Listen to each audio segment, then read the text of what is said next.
Sir, अब म माननीय युवा तथा खेलकुद मन्त्री श्री जगत बहादुर सुनार विश्वकर्मालाई उक्त मन्त्रालय सम्बन्धी विनियोजन शीर्षक माथिको छलफलमा उठेका प्रश्नको जवाब दिन अनुमति दिन्छु।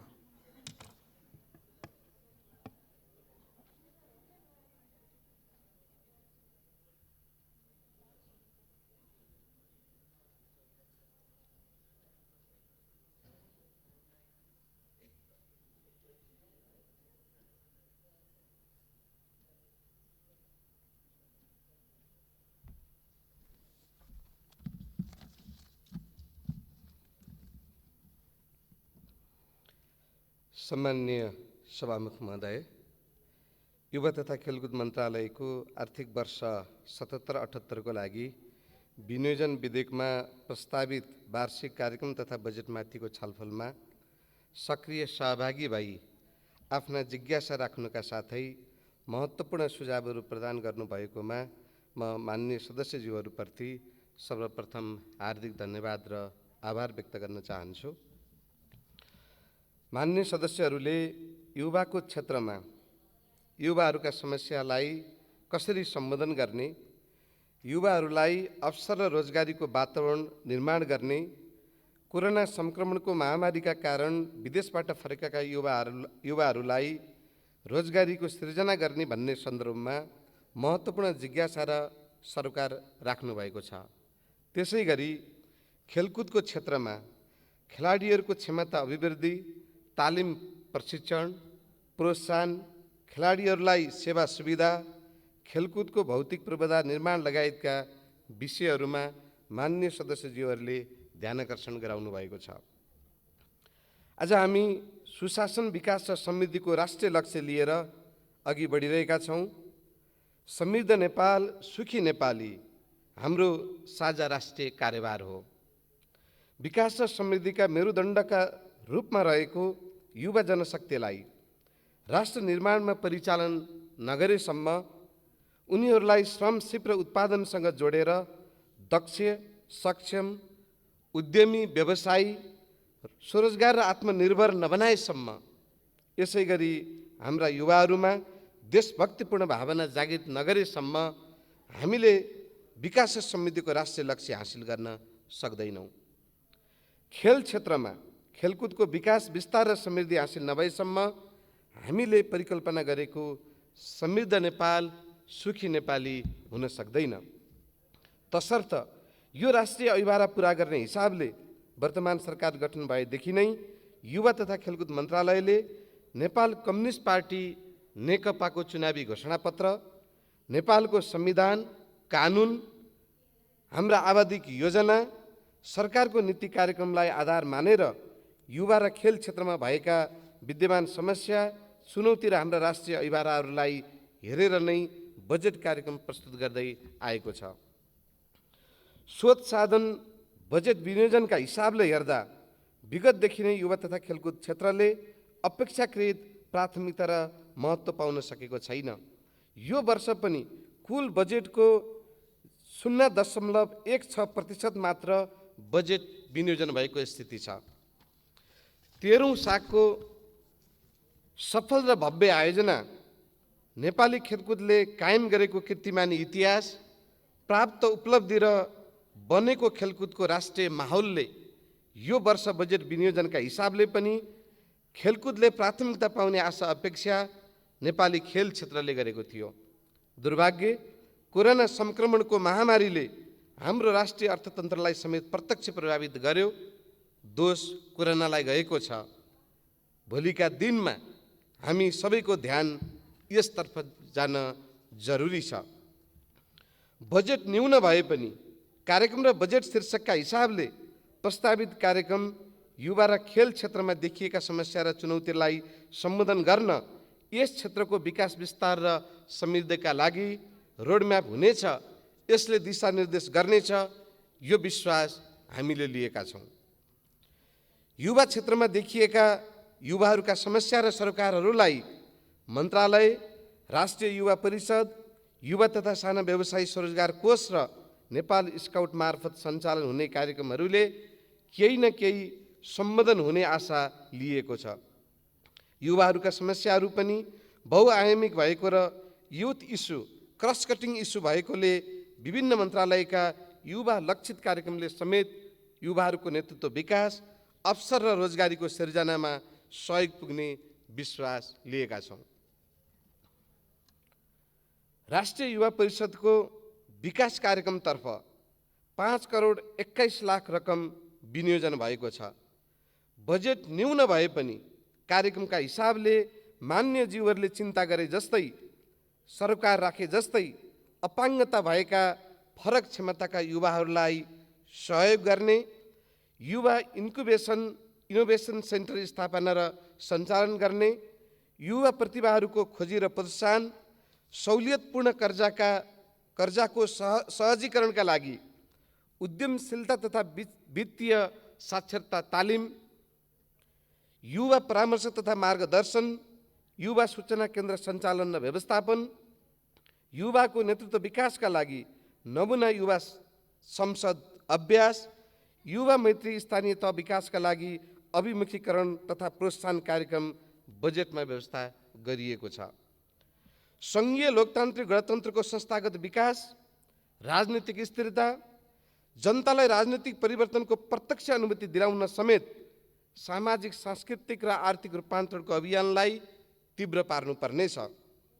हालै पश्चिम रुकुममा 6 जना होनहार युवाको ज्यान जाने गरी घटेको अमानवीय त्रासदीपूर्ण जघन्य हत्याको घटनाले हामी सबैलाई गम्भीर र दुखित बनाएको छ।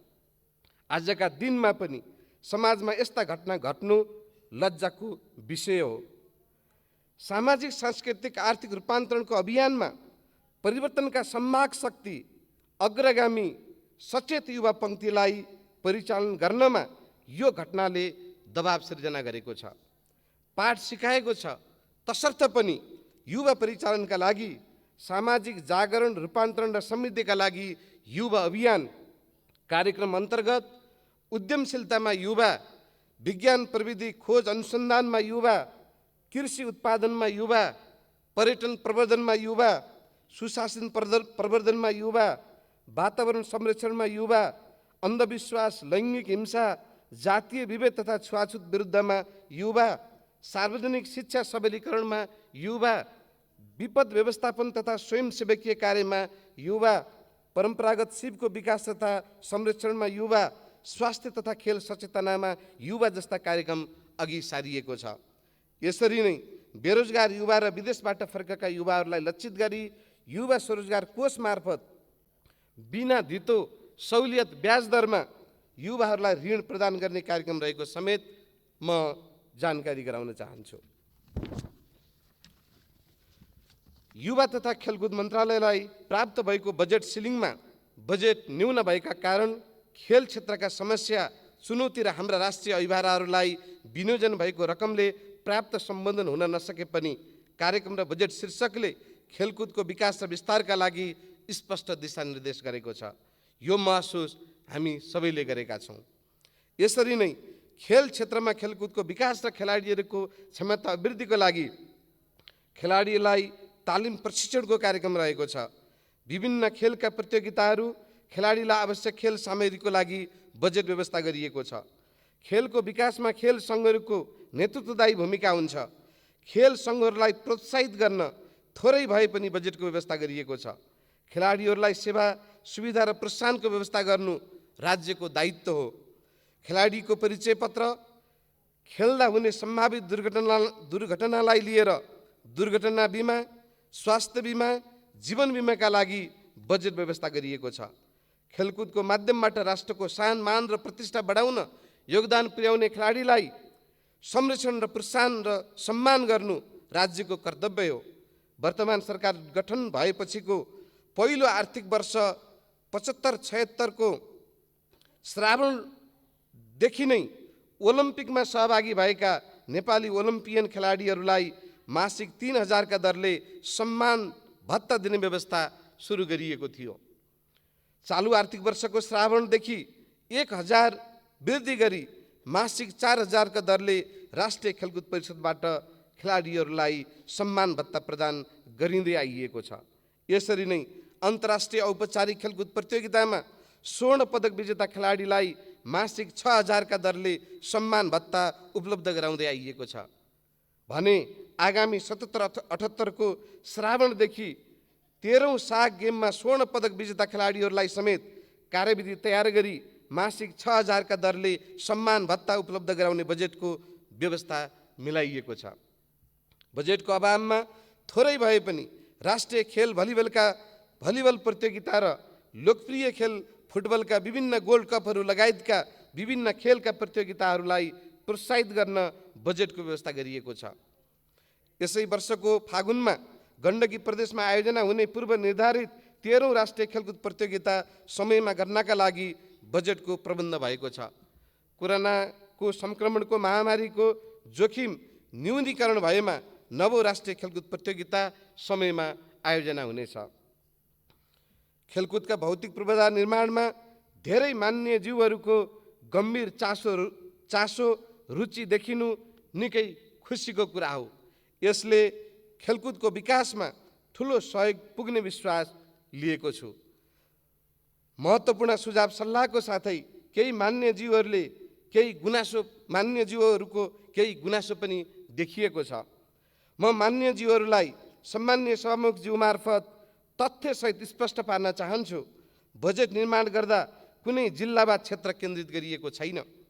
उच्च जिम्मेवारी बोध र आदर्शका साथ सिङ्गो देशलाई अगाडि राखेर खेलकुदको विकास विस्तार र समृद्धिका लागि खेल क्षेत्रमा भएका समस्या र चुनौतीलाई सम्बोधन गर्ने गरी आवश्यकता र औचित्यताका आधारमा निश्चित नीति र मापदण्ड तय गरी 7वटै प्रदेशमा खेलकुदका आधारभूत भौतिक संरचना निर्माण गर्ने नीति र योजनाका साथ पूर्वाधार निर्माणमा जोड दिएको छ, जुन बजेट शीर्षकले स्पष्ट गरेकै छ। बजेट निर्माण प्रक्रियामा सम्बन्धित मन्त्रालयका मन्त्रीहरूको भूमिका, सीमा र बाध्यतालाई सबै मान्य सदस्यज्यूहरूले बुझ्नु भएकै छ। यो आशा पनि मैले गर्न चाहन्छु। पूर्वाधार निर्माणतर्फ जम्मा बजेट 58 करोड 19 लाख विनियोजन भएको छ। त्यसमध्ये 40 करोड स्थानीय तहमा खेलग्राम निर्माणका लागि छ। खेलग्राम बाहेक पूर्वाधार निर्माणमा जम्मा 18 करोड 98 लाख मात्रै छ। यही 18 करोड 98 लाखबाट मन्त्रालयले विगतका वर्षहरूमा सुरु भएका 8औं राष्ट्रिय खेलकुदका निर्माणाधीन प्रदेश नम्बर 5 का पूर्वाधार सम्पन्न गर्न, 13औं साग खेलकुदका निर्माणाधीन काठमाडौँ र पोखराका पूर्वाधार सम्पन्न गर्न, आगामी फागुनमा गण्डकी प्रदेशमा आयोजना हुने नवौं राष्ट्रिय खेलकुद प्रतियोगिताका लागि गण्डकी प्रदेशका विभिन्न 11वटा जिल्लामा भौतिक संरचना निर्माण गर्न, तुलनात्मक रूपमा कर्णाली प्रदेशमा खेलकुदका भौतिक संरचना शून्य प्राय देखिन्छ। तसर्थ मन्त्रालयले पूर्वाधार निर्माणमा कर्णाली प्रदेश र प्रदेश नम्बर 2 समेतलाई प्राथमिकतामा राखेको छ। ती प्रदेशमा सुरु गरिएका निर्माणाधीन योजनालाई निरन्तरता दिनका लागि पनि हामीले त्यही 18 करोड 19 लाखबाट नै सोच्नुपर्ने त्यो चुनौती, त्यो बाध्यता हाम्रो बिचमा छ। यसै गरी देशभर विगतमा सुरु भएका 14वटा रङ्गशाला निर्माणका कामलाई निरन्तरता दिन काठमाडौँको मूलपानी लगायतका देशका विभिन्न जिल्लामा विगतदेखि नै निर्माण कार्य सुरु भएका निर्माणाधीन 9वटा क्रिकेट रङ्गशालाको निर्माण कार्यलाई निरन्तरता दिन, देशका विभिन्न ठाउँमा विगतका वर्षहरूमा निर्माण सुरु भएका निर्माणाधीन कबड-हलहरूको निर्माणको कार्यलाई निरन्तरता दिन, 7वटै प्रदेशमा निर्माणाधीन अन्तर्राष्ट्रिय स्तरको सुविधायुक्त प्रादेशिक रङ्गशाला निर्माणका कामलाई जारी राख्न, खेलकुद एकाडेमी तथा ट्रेनिङ सेन्टर निर्माण गर्न, देशभरिका भइरहेका कबड-हल र रङ्गशालाको मर्मसम्भार गर्न, राष्ट्रिय खेलकुद परिषदको प्रशासनिक भवन निर्माण लगायतका कार्य गर्न, यी सबै काम गर्नका लागि मन्त्रालयका सामु चुनौती, बाध्यता र अभिभार रहेको छ। यसको साथै मान्य जीवहरूबाट सिफारिस भएका योजना पनि बजेट विनियोजन गर्नुपर्ने योजनाहरूमा पनि बजेट विनियोजन गर्नुपर्ने हाम्रो दायित्व थियो। अब हामीले सोचौँ करिब 19 करोड बजेटले कहाँ के गर्ने। यो सीमा र बाध्यताका बीच युवा तथा खेलकुद मन्त्रालयबाट आर्थिक वर्ष 77-78 का लागि एउटा पनि नयाँ थप योजना समावेश गरिएको छैन। भइरहेका योजनाहरूको निरन्तरताका लागि शीर्षक बचाउने हिसाबले औसतमा 10 लाखका दरले ती शीर्षकमा बजेट राखिएको हो। कोरोना संक्रमणको महामारीलाई परास्त गरेपछि स्रोत साधन परिचालनको हाम्रो क्षमतामा आएको परिवर्तनसँगै पूर्वाधार निर्माणले गति लिने, खेलकुद पूर्वाधार निर्माणले प्राथमिकता पाउने यो आशा विश्वास हामीले लिएका छौँ। सम्माननीय सभामुख महोदय, कतिपय माननीयज्यूहरूले सबै क्षेत्रको सन्तुलित विकास र समान प्राथमिकताको सान्दर्भिक विषय उठाउनु भएको छ। यो विचारको स्वागत र सम्मान गर्न चाहन्छु। हामीले सिङ्गो देशलाई अगाडि राखेर सबै समुदायका जनतालाई हेरेर, त्यसमा पनि पछाडि परेको क्षेत्र र विभिन्न वर्ग समुदायका नागरिकलाई हेरेर त्यसै अनुरूप नीति, मापदण्ड र प्राथमिकता निर्धारण गरिनुपर्छ। दबाब, लबिङ र पहुँचको आधारमा योजना छनौट गरिनुहुन्न। यही मान्यताबाट निर्देशित भएर युवा तथा खेलकुद मन्त्रालयले पूर्वाधार निर्माणको निम्न अनुसारको नीति लिएको छ। प्रादेशिक रङ्गशाला, हामीले 7वटै प्रदेशमा आधुनिक सुविधा सम्पन्न एक-एकवटा रङ्गशाला निर्माण गर्ने योजना अगाडि सारेका छौँ। यो कुरा नेपाल कम्युनिस्ट पार्टी नेकपाको चुनावी घोषणापत्रमा समेत उल्लेख भएको नेकपाको सङ्कल्प पनि हो। सोही बमोजिम प्रदेश नम्बर 1 को इटरी रङ्गशालालाई स्तर उन्नति गरी प्रादेशिक रङ्गशाला बनाउने गरी काम भइरहेको छ। प्रदेश नम्बर 2 को जनकपुर धाममा राम जानकी खेल मैदानमा प्रादेशिक रङ्गशाला बनाउने गरी निर्माण कार्य आरम्भ भएको छ भने पर्सा वीरगञ्जको नारायणी रङ्गशालाको पुनर्निर्माण र स्तर उन्नति गर्ने कार्यलाई पनि प्राथमिकतामा राखिएको छ। प्रदेश नम्बर 3 को काठमाडौँ ललितपुरमा भएका संरचनाहरूलाई अन्तर्राष्ट्रिय स्तरका संरचनामा स्तर उन्नति गरी भर्खर साग गेम सम्पन्न भइसकेको हामी सबैलाई जानकारी छँदैछ। यसरी नै गण्डकी प्रदेशको पोखरा रङ्गशालालाई नै प्रादेशिक रङ्गशालामा स्तर उन्नति गरी भर्खर साग गेमका केही खेल सञ्चालन भएको थियो भने बाँकी काम पनि सम्पन्न हुने चरणमा रहेको छ। प्रदेश नम्बर 5 मा गएको वर्ष 8औं राष्ट्रिय खेलकुद प्रतियोगिता आयोजना हुँदा भैरवा, बुटवल, दाङ, बाँके, बर्दियामा खेलकुदका नयाँ संरचना निर्माण गर्ने, भइरहेको संरचनाको स्तर उन्नति गर्ने तथा नेपालगञ्जको रङ्गशालालाई प्रादेशिक रङ्गशालामा स्तर उन्नति गरिएको छ। प्रदेश नम्बर 6 मा सुर्खेतमा प्रादेशिक रङ्गशाला निर्माण गर्ने गरी प्रक्रिया अगाडि बढाइसकिएको छ। प्रदेश नम्बर 7 मा कैलाली, धनगढी रङ्गशालालाई नै स्तर उन्नति गर्ने गरी हरेक वर्ष बजेट विनियोजन भएर काम भइरहेको छ। स्थानीय तहमा खेलग्राम, दबाब, लबिङ र पहुँचको आधारमा योजना छनौट भोलि पनि नहोस् भनेर एउटा पद्धति बसाल्ने हिसाबले मन्त्री परिषदबाटै स्थानीय तह खेल पूर्वाधार निर्माण कार्यविधि स्वीकृत गरेर सोही बमोजिम दीर्घकालीन महत्त्वका खेलकुदका पूर्वाधार 753वटै स्थानीय तहमा क्रमशः निर्माण हुन सकोस् भनेर एक स्थानीय तह एक खेलग्रामको नीति अगाडि सारेर मन्त्रालयले कार्य थालनी गरिसकेको छ। चालु आर्थिक वर्षमा देशका 7वटै प्रदेशका 84वटा पालिका छनौट भई 50 लाखका दरले सम्बन्धित पालिकाको खातामा सोझै रकम निकास भई हाल काम भइरहेको छ। आगामी 77-78 का लागि पनि यो शीर्षकमा 40 करोड रकम विनियोजन भएको छ। यही रकमबाट छनौट भई निर्माण कार्य सुरु भइरहेका योजनालाई कसरी निरन्तरता दिने र बाँकी रहेका पालिकाहरूमध्येबाट केही नयाँ पालिकाहरूलाई समेत कसरी थप गर्दै जाने भन्ने चुनौती हाम्रा सामु छ। यही शीर्षकको बजेटबाट माननीय ज्यूहरूले माग सिफारिस गरेको योजनाहरू पनि समावेश हुँदै जानेछन्, यो विश्वास दिलाउन चाहन्छु। यहीँनिर म सम्माननीय सभामुखज्यू मार्फत अनुरोध गर्न चाहन्छु, अहिले स्रोत साधनको सीमाले गर्दा पालिका तहमा समेत खेलग्राम निर्माण गर्न सबै पालिकामा सुरु गर्न सकेका छैनौँ। निर्माणाधीन योजना समेत अल्पत्र हुने स्थिति छ। यस्ता अवस्थामा हरेक गाउँ, वडा, टोलमा पूर्वाधार निर्माण गर्ने गरी नयाँ योजना कसरी थप गर्न सक्छौँ? मान्यज्यूहरूले आफ्नो लेटर प्याडमा सिफारिस गरी पठाउनुभएका योजनाहरू परेनन् भनेर गुनासो गर्नु भएको छ। वर्तमान परिस्थितिमा तत्काल यो सबै कसरी सम्भव होला, हामी सबैले छलफल गरौँ। बिना भेदभाव सबै जिल्ला र 753वटै स्थानीय तहमा खेलग्राम बनाउने कामलाई योजनाबद्ध र प्राथमिकताका साथ अघि बढाउँ। खेलग्राम निर्माणका लागि पालिका छनौट गर्ने कामलाई पनि मन्त्रालयले पारदर्शी गरेको छ। कार्यविधि अनुसार स्थानीय तहसँग आवेदनको माग हुन्छ। कार्यविधि अनुसार नै प्रक्रिया पुगेर आएका पालिकाहरू मध्येमा बजेटको सीमाभित्र सकभर कुनै जिल्ला नछुट्ने गरी छनौट गरिएको छ।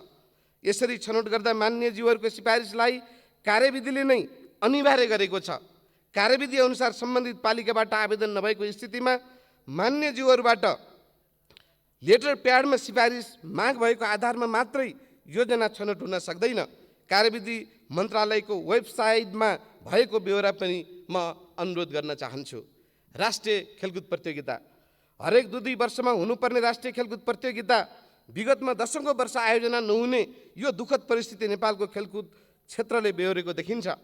वर्तमान सरकार गठन भएसँगै हामीले सङ्कल्प गर्यौं निर्धारित समयमा राष्ट्रिय खेलकुद प्रतियोगिता आयोजना गर्ने दृढ इच्छा शक्तिका साथ काम गरेका कारण कठिन चुनौती र प्रतिकूलताका बीच छोटो समयमा प्रदेश नम्बर 5 का विभिन्न जिल्लामा नयाँ भौतिक पूर्वाधार निर्माण गरी नेपालगञ्जको रङ्गशाला 6-7 महिना भित्रै तयार गरी 8औं राष्ट्रिय खेलकुद प्रतियोगिता निर्धारित समयमा नै गत वर्षको वैशाखमा नेपालगञ्जमा आयोजना गरिएको थियो। राष्ट्रिय प्रतियोगिता हरेक 2-2 वर्षमा आयोजना हुन सकोस्, प्रतियोगिता 7वटै प्रदेशमा सक्रिय प्रणालीमा पालो गरी आयोजना गर्ने र जुन प्रदेशमा राष्ट्रिय प्रतियोगिता आयोजना हुन्छ सोही प्रदेशमा प्रतियोगिताका लागि चाहिने पूर्वाधार पनि निर्माण गर्दै जाने। यसो गर्दा राज्यलाई एकैचोटि आर्थिक भार पनि नपर्ने, क्रमशः 7वटै प्रदेशमा प्रतियोगिता आयोजना हुँदा खेलकुदका आधारभूत पूर्वाधार पनि निर्माण हुँदै जाने। दीर्घकालीन हिसाबले नेपाली खेलकुदमा देखिएको पूर्वाधारको समस्या पनि हल हुँदै जाने। यही मान्यता र नीतिमा राष्ट्रिय खेलकुद प्रतियोगिता आयोजना र सञ्चालनका लागि एउटा छुट्टै निर्देशिका जारी गरी त्यसै अनुरूप अहिले काम भइरहेको छ। उल्लेखित तथ्यहरूबाट स्पष्ट हुन्छ युवा तथा खेलकुद मन्त्रालयले सन्तुलित विकासको अवधारणा र नीति लिएर काम गरिरहेको छ। 8औं राष्ट्रिय खेलकुद प्रतियोगिता प्रदेश नम्बर 5 मा गत वर्ष आयोजना हुँदा खेलकुदका पूर्वाधार निर्माणका धेरै योजनाहरू प्रदेश नम्बर 5 मा थिए। अहिले प्रदेश नम्बर 5 मा कम छन्। 9औं राष्ट्रिय खेलकुद प्रतियोगिता गण्डकी प्रदेशमा आयोजना आगामी फागुन महिनामा हुने हुँदा बजेट शीर्षकमा रकम थोरै भए पनि गण्डकी प्रदेशका 11 जिल्ला र पोखरा रङ्गशालाभित्र पूर्वाधार निर्माणका योजनाहरू प्रस्तावित कार्यक्रममा देखिएका छन्। यो कुरा जानकारी नपाउँदा वा बुझाउन नसक्दा कतिपय माननीयहरूले आफ्नो जिल्ला र क्षेत्रमा बजेट केन्द्रित गरियो, मन्त्रीको निर्वाचन क्षेत्रमा बजेट केन्द्रित गरियो भन्ने गुनासो गरेको देखियो। 7औं राष्ट्रिय खेलकुद प्रतियोगिता पूर्वाञ्चलमा हुँदा इटरी रङ्गशालामा धेरै संरचना निर्माण भएका थिए। अहिले तिनै संरचनाहरूको स्तर उन्नति गरी प्रदेश नम्बर 1 को प्रादेशिक रङ्गशालाको रूप दिँदैछ। 10औं राष्ट्रिय खेलकुद प्रतियोगिता कर्णाली प्रदेश वा प्रदेश नम्बर 2 मा आयोजना गर्न सकियोस् भनेर अहिलेदेखि नै कर्णाली प्रदेश र प्रदेश नम्बर 2 लाई प्राथमिकतामा राखिएको छ। बजेटको अभावमा रकम न्यून छ। सम्माननीय सभामुखज्यू, यही सन्दर्भमा आज भन्न चाहन्छु, पहिलो वर्ष आर्थिक वर्ष 75-76 मा पनि मन्त्रीको क्षेत्रमा बजेट केन्द्रित गरियो भनेर केही मान्यज्यूहरूबाट आलोचना भएको थियो। 13औं दक्षिण एसियाली खेलकुद काठमाडौँ, पोखरा र जनकपुरमा आयोजना हुने भएकोले पोखरा रङ्गशाला र वरपर खेलकुदको पूर्वाधार निर्माणाधीन अवस्थामा थिए। कति नयाँ थप्नुपर्ने थियो। सागको तयारीका लागि पोखरामा पूर्वाधार निर्माण हुँदा मन्त्रीको क्षेत्रमा बजेट केन्द्रित गरियो भनेर त्यति बेला आलोचना भइरहँदा म निर्वाचित भएको क्षेत्र कास्की क्षेत्र नम्बर 3 मा एउटा मात्रै नयाँ योजना जम्मा 10 लाखको थियो। यसपालि पनि प्रस्तावित कार्यक्रममा म निर्वाचित भएको क्षेत्रमा युवा तथा खेलकुद मन्त्रालय र खेलकुद परिषदबाट सञ्चालन हुने गरी एउटा पनि नयाँ योजना थप भएको छैन। सागको बेला तयार भएको पोखरा रङ्गशाला हाल गण्डकी प्रदेशको प्रादेशिक रङ्गशालाको रूपमा देखिएको छ। सन्तुलित विकासको कुरा गर्दा अहिले प्रस्तावित कार्यक्रम बजेटमा समावेश भएका निर्माणाधीन रङ्गशाला, कबडा हल, क्रिकेट रङ्गशाला पनि कुनै प्रदेश, जिल्ला, क्षेत्र केन्द्रित नभई समग्रतामा सन्तुलित नै देखिन्छ, जुन अहिले सुरु भएका नभई विगत वर्षदेखि नै सुरु हुँदै आएका योजनाहरू हुन्। सम्माननीय सभामुख महोदय, नेपाली जनताको सार्वभौम अधिकार सम्पन्न संसदको यो रस्टममा उभिरहँदा आज म अत्यन्तै गम्भीर र दुखी छु। एकजना मान्य सदस्यले पर्सा वीरगञ्जको नारायणी रङ्गशालाका बारेमा बोल्दै गर्दा मान्य मन्त्रीज्यूलाई एन्फाले पनि बडा माया गरेको छ। एन्फाले पनि सुन्नमा आएको छ कि 17 करोड रुपैयाँ एन्फाले पनि उहाँलाई दिएको छ भनेर भन्नुभयो। यी शब्द मेरा होइनन् सभामुख महोदय, सम्बन्धित मान्यज्यूकै शब्द हुन्। यसो भनेर मान्यज्यूले के भन्न खोज्नु भएको? मान्यज्यूले भन्न खोजेको आशय के थियो? सम्बन्धित मान्यज्यूले नै स्पष्ट गर्नु पर्यो। म सम्माननीय सभामुख महोदय मार्फत अनुरोध गर्न चाहन्छु। सम्माननीय सभामुखज्यू, यदि सम्बन्धित मान्यज्यूले जुन शब्दमा बोल्नु भएको छ, जे भन्नु भएको छ, भनेको त्यही हो भने यो विषय गम्भीर छ। यसले मलाई धेरै नै दुखी तुल्याएको छ। उहाँले जुन शब्द उच्चारण गर्नुभएको छ, जुन शब्दमा आफ्नो अभिव्यक्ति दिनुभएको छ, उहाँले भन्न खोजेको त्यही हो भने त्यसलाई पुष्टि गर्न, प्रमाणित गरेर देखाउन म चुनौती दिन्छु। उहाँको आशय अर्कै थियो भने के थियो स्पष्ट गर्नु पर्यो सभामुख महोदय।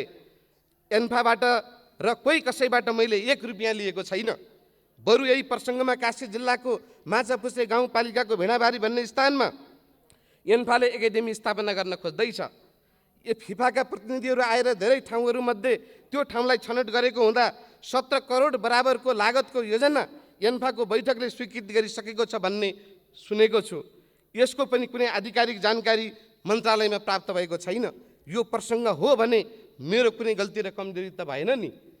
निष्ठा र इमानका साथ आफ्नो परिवारसित जिम्मेवारी पुरा गर्न दिनरात आफ्नो क्षमताले भ्याएसम्म कठिन मेहनत गरिरहने, कुनै मिडियामा चर्चा र प्रचार भन्दा पनि काममा केन्द्रित हुने, सके धेरै र राम्रो गर्ने, केही गर्न सकिएन भने पनि निष्ठा र इमानमा आफ्नो बाल्यकालदेखिको छविलाई शक्तिशाल तुल्याउने सङ्कल्प लिएर काम गरिरहेको मान्छेले यस्तो आरोप सुन्नु पर्दा म धेरै दुखी छु। सार्वजनिक जिम्मेवारीमा रहेको व्यक्तिको सार्वजनिक जीवन मात्रै हुँदैन, निजी जीवन पनि हुन्छ। सार्वजनिक जिम्मेवारीमा रहेकै आधारमा व्यक्तिको इज्जत प्रतिष्ठा वर्षौँदेखि कठिन र मेहनतपूर्ण तर तवरले निर्माण गरेको व्यक्तिको निष्ठा र इमान र छविलाई बिना आधार प्रमाण कसैले धमिल्याउन पाइँदैन सभामुख महोदय। सम्बन्धित मान्यज्यूलाई स्पष्ट गर्न लगाइयोस्, बिना आधार प्रमाणको लाञ्छनापूर्ण अभिव्यक्ति रेकर्डबाट हटाउन उपयुक्त हुन्छ भन्ने ठानेको छु सभामुख महोदय। म यो अनुरोध गर्न चाहन्छु। उहाँ मान्यज्यूले ठिकै भन्नुभएको छ। एन्फाले मलाई बडो माया गर्छ। एन्फाले मात्रै होइन सभामुख महोदय, खेल क्षेत्रमा सबै खेल सङ्घहरूले मलाई माया गर्छन्। खेल क्षेत्रका अग्रजहरू, खेलाडीहरू, खेलकुदका कर्मचारी, पदाधिकारीहरू, खेल पत्रकारहरू सबैले माया गर्छन्। मैले यही महसुस गरेको छु। खेल क्षेत्रका धेरैले टिप्पणी गरेको पनि सुनेको छु। मैले युवा तथा खेलकुद मन्त्रालयको जिम्मेवारी सम्हाले यता 1 दशकभन्दा अघिदेखि समाधान हुन नसकेको काठमाडौँको मूलपानीको अन्तर्राष्ट्रिय रङ्गशालाको जग्गा सम्बन्धी समस्या विवाद मैले जिम्मेवारी सम्हालेको 3 महिनाभित्रै समाधान भई हाल रङ्गशाला निर्माणको कार्य अगाडि बढेको छ। आइसिसीद्वारा क्यानमाथि लागेको निलम्बन फुकुवा भएको छ।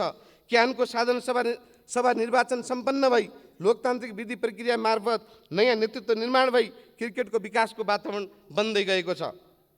धेरै खेल सङ्घहरूमा देखिएका विवाद समाधान भएको छ। खेल क्षेत्र खेलकुदको विकासमा एकताबद्ध भएको छ। विगतको खेलकुदमा हुने राजनीतिकरण अन्त्य भएको छ, जसको प्रतिफल साग गेममा नेपालले ऐतिहासिक सफलता प्राप्त गरेको छ। लामो समयदेखि विवाद रहेको ओलम्पिकको विवाद समाधान भएको छ। खेलाडीको सेवा सुविधाको प्रबन्ध र प्रोत्साहनले खेलाडीहरूलाई उत्साहित तुल्याएको छ। खेल क्षेत्रमा लोकतान्त्रिक विधि प्रक्रिया, पारदर्शिता, निष्पक्षता, योग्यता र प्रतिस्पर्धी क्षमताको कदर हुने वातावरण बन्दै गएको छ। खेल क्षेत्रमा विकास र विस्तारलाई दिशानिर्देश गर्ने गरी समय अनुकूलको नयाँ ऐन संसदबाट पारित भइसकेको छ। खेल सङ्घहरू स्वायत्त र स्वतन्त्र संस्थाको रूपमा मजबुत भएका छन्।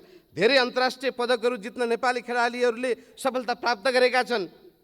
खेलकुदका भौतिक पूर्वाधार निर्माणको काम देशभर उत्साहजनक हिसाबले भइरहेको छ। यी त केही नमुना मात्र हुन् सभामुख महोदय। सायद यो सुधार र परिवर्तनले होला, मेरो निष्ठा, इमान र मेहनत देखेर होला खेल क्षेत्रमा धेरै साथीहरूले मलाई माया गर्नुभएको छ। गत वर्ष मान्यज्यूले पनि माया गर्नुभएको थियो। नारायणी रङ्गशालालाई बजेट पारेको भनेर यही संसदमा धन्यवाद पनि दिनुभएको थियो। नारायणी रङ्गशालामा म आफै उपस्थित भएर निर्माण कार्य शुभारम्भ गरेर आएको थिएँ। यो वर्ष पनि अरू योजनामा 10 लाख विनियोजन भइरहँदा नारायणी रङ्गशालालाई 50-50 लाख गरी 1 करोड विनियोजन भएको छ। यो प्रदेश नम्बर 2 को देशकै पुरानो रङ्गशाला मध्येको एक रङ्गशाला भएको कारण मन्त्रालयले यो रङ्गशालालाई प्राथमिकतामा राखेको हो। मान्यज्यूको माया म प्रति अहिले पनि कायम छ, यो मेरो विश्वास हो। मान्यज्यूको सुझावलाई म सम्मान पनि गर्न चाहन्छु। जहाँसम्म एन्पा अध्यक्ष कर्मा छिरिङले के भन्नुभयो भन्ने प्रसङ्ग छ, त्यो कुरा मेरो जानकारीमा छैन। उहाँले कहाँ के अन्तर्वार्ता दिनुभयो, के भन्नुभयो मलाई थाहा छैन। कता कताको कुरा ल्याएर मन्त्रीलाई विवादमा तान्नु खोज्नु यो उचित हुन सक्दैन। खेलकुदको क्षेत्रमा राम्रो काम गर्नेलाई प्रोत्साहित गर्ने, खेलकुदको हित विपरीत नराम्रो गर्ने, नियम कानुन विपरीत कार्य गर्ने, अनियमितता भ्रष्टाचार गर्नेलाई कुनै छुट नदिने, प्रमाणका आधारमा नियम कानुन बमोजिम दण्डित गर्ने, कारबाही गर्ने कुरामा कहीँ कमी भएको छैन, कमी गरिने पनि छैन। व्यक्तिको अनुहार हेरेर युवा तथा खेलकुद मन्त्रालयमा कुनै काम हुँदैन र भएको पनि छैन। सम्मान्य सभामुख महोदय, अन्त्यमा मान्यज्यूहरूबाट प्राप्त सुझाव सल्लाहलाई आत्मसात गर्दै आर्थिक वर्ष 77-78 को विनियोजित वार्षिक कार्यक्रम बजेटलाई पारदर्शी एवं प्रभावकारी ढङ्गले कार्यान्वयन गर्ने गराइने कुरा म सम्मान्य सभामुख महोदय मार्फत सबै मान्य सदस्यज्यूहरूलाई आश्वस्त तुल्याउन चाहन्छु र खर्च कटौतीको प्रस्तावक मान्यज्यूहरूलाई आफ्नो खर्च कटौतीको प्रस्ताव फिर्ता लिइदिनु हुन र सम्पूर्ण मान्यज्यूहरूलाई प्रस्तावित कार्यक्रम पारित गरिदिनु हुन विनम्रतापूर्वक अनुरोध गर्दछु। धन्यवाद। मान्य सदस्यहरू, उक्त जवाबका सम्बन्धमा स्पष्टीकरण माग गर्न चाहनुहुने मान्य सदस्यहरूको नाम प्राप्त हुन आएको छ। स्पष्टीकरण माग गर्न चाहनुहुने मान्य सदस्यहरूलाई 1 मिनेटको समय निर्धारण गरेको छु। सर्वप्रथम मान्य श्री रङ्गमती शाही।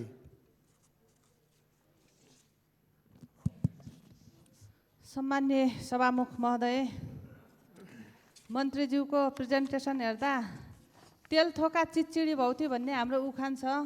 बजेट थोरै रहेछ, कार्यक्रम चाहिँ धेरै लिएर आउनु भएको रहेछ। अब यो बजेटले मलाई लाग्यो यो खेलाडी र प्रशिक्षकलाई मनोबल बढाउन यो बजेटले भेटाउँछ कि भेटाउँदैन। राष्ट्रिय स्तरका खेलाडीहरूलाई उनीहरूको भविष्य ग्यारेन्टी गर्नका लागि कुन किसिमको रोजगारी सिर्जना गर्ने भन्ने कुरा यो बजेटले भ्याउँछ कि भ्याउँदैन।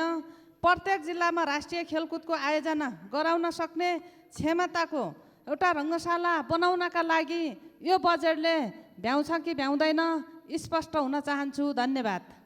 मान्य श्री प्रेम सुवाल।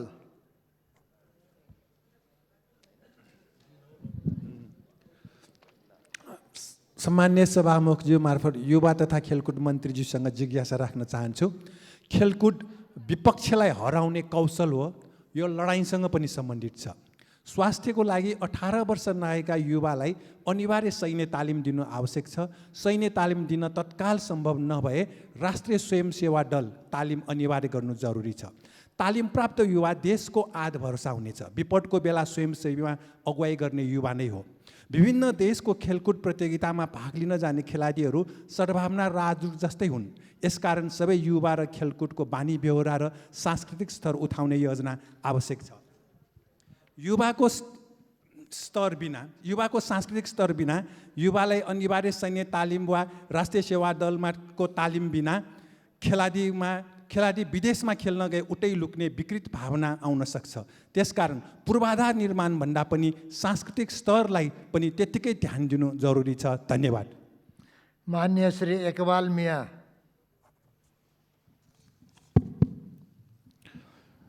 सामान्य सभामुख महोदयज्यू मार्फत मान्य मन्त्रीज्यूसँग मेरो जिज्ञासा।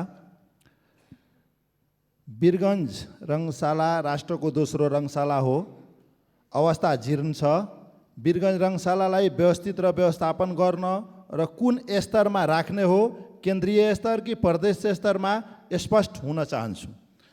र तराई मधेसमा परम्परागतदेखि चल्दै आएको कुस्ती र कबड्डी खेललाई यस आबमा सञ्चालन गर्ने के कति योजनाहरू समावेश गर्नुभएको छ? यी खेललाई प्राथमिकतामा राखिएन भने लोप हुने अवस्था छ। धन्यवाद। मान्य सदस्यहरू, अब मान्य युवा तथा खेलकुद मन्त्री श्री जगत बहादुर सुनार विश्वकर्मालाई उक्त स्पष्टीकरणको सम्बन्धमा स्पष्ट पार्न म अनुमति दिन्छु। सम्मान्य सभामुख महोदय, मान्यज्यूहरूका पूरक प्रश्नहरूको लागि म मान्यज्यूहरूलाई धेरै धेरै धन्यवाद व्यक्त गर्न चाहन्छु। जहाँसम्म मान्यज्यूहरूले विषयहरू उठाउनु भएको छ, छलफलमा पनि धेरै मान्यज्यूहरूले विषय उठाउनु भएको थियो। खेलकुद मन्त्रालयको बजेट धेरै नै न्यून भयो भन्ने कुरामा मान्यज्यूहरूले चिन्ता राख्नु भएको छ। स्वाभाविक भोलिका दिनहरूमा यी चिन्ता सरकारहरू सम्बोधन हुँदै जाने त्यो आशा विश्वास हामीले लिएका छौँ। जहाँसम्म बजेट थोरै कार्यक्रम धेरै भन्ने जुन सन्दर्भ छ, यो अहिले मैले अघि पनि भनिसकेँ, कुनै नयाँ कार्यक्रम र नयाँ योजना यो आगामी आर्थिक वर्षको लागि समावेश भएका छैनन्। भइरहेका कार्यक्रम जुन नगरी नहुने कार्यक्रमलाई निरन्तरता दिने हिसाबले नै अहिलेको प्रस्तावित कार्यक्रम र बजेट आएको कुरा म फेरि पनि मान्यज्यूहरूलाई विनम्रतापूर्वक अनुरोध गराउन चाहन्छु। अहिले कोरोना सङ्क्रमणको महामारीको जुन परिस्थितिले हाम्रो देशको राष्ट्रिय अर्थतन्त्रलाई जसरी प्रत्यक्ष प्रभावित गरिरहेको छ, यो परिस्थितिलाई हामी सबैले मनन गरिरहेका छौँ भन्ने त्यो आशा विश्वास मैले लिएको छु। फेरि पनि जो खेलाडीहरूलाई एउटा मनोबल उठाउने कुरा, प्रशिक्षकको मनोबल उठाउने कुरा, खेलाडीहरूलाई धेरै सेवा सुविधा र सहुलियतको व्यवस्था गर्ने भन्ने कुरा जुन मान्यज्यूहरूको सरकार राख्नुभएको छ मान्यज्यूले, अब यसका निम्ति पनि अहिलेको जो प्रस्तावित कार्यक्रममा पनि बजेटको सीमाभित्र रहेर यो विषयलाई प्रस्तावित कार्यक्रममा पनि सम्बोधन भएको कुरा म मान्यज्यूलाई अनुरोध गर्न चाहन्छु।